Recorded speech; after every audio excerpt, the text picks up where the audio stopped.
আমি দীর্ঘ 4 বছর পর আমার হুজুরকে ফোন দিলাম।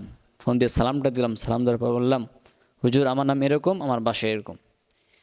এক কথায় হুজুর আমাকে চিনে ফেলল। রাসূল আকরাম সাল্লাল্লাহু আলাইহি সাল্লাম কেন বলেছিলেন যে, যে তোমাকে একটা হরফ শিক্ষা দিল, তাকে যে তুমি তোমার গায়ের চামড়া কেটে জুতা বানিয়ে দাও, তারপর তার ঋণ পরিশোধ হবে না।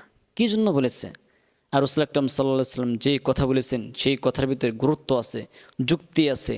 ওটার ভিতরে আমরা যুক্তি দেখতে চাই, যদি আমরা গভীরতা দেখতে যাই তাহলে অনেক কিছু পেয়ে যাই, কিন্তু আমরা দেখি না, শুধু আমরা শুনেই যাই আর আমরা বলেই যাই। রাসূল আকরাম সাল্লাল্লাহু আলাইহি সাল্লাম বলছেন যে, তোমাকে যে একটা হরফ শিক্ষা দিল, তাকে যদি তুমি গায়ের চামড়া কেটে জুতা বানিয়ে দাও, তারপর তার ঋণ পরিশোধ হবে না। কী জন্য বলছে? আমার কথা বলতেছে। আমি দীর্ঘ 4 বছর পর আমার হুজুরকে ফোন দিলাম। ফোন দিয়ে সালামটা দিলাম। সালাম দেওয়ার পর বললাম, হুজুর আমার নাম এরকম, আমার বাসা এরকম। এক কথায় হুজুর আমাকে চিনে ফেললো। আমি বললাম, হুজুর আপনি আমাকে চিনতে পারছেন? তখন বলল, হ্যাঁ চিনতে পারছি।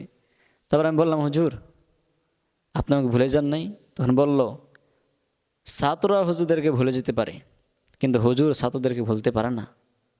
এই জন্য তো শুধু শুধু তো বলা হয় না, শুধু শুধু তো বলা হয় না যে রুহানি পিতা। আর মা বাবার কাজ কি? মা বাবার কাজ হচ্ছে কি, আমাদেরকে জন্ম দিচ্ছে আর ভরণ পোষণ দাও, এতটুকু।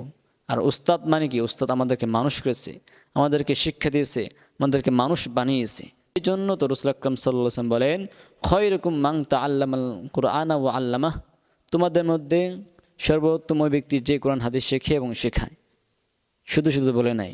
আর যারা কোরআন হাদিস শেখে, তাদের পায়ের ডানিসে রাসূল আকরাম সাল্লাল্লাহু আলাইহি ওয়াসাল্লাম বলেন, ফেরেশতাদের ডানা বিছিয়ে দেয়।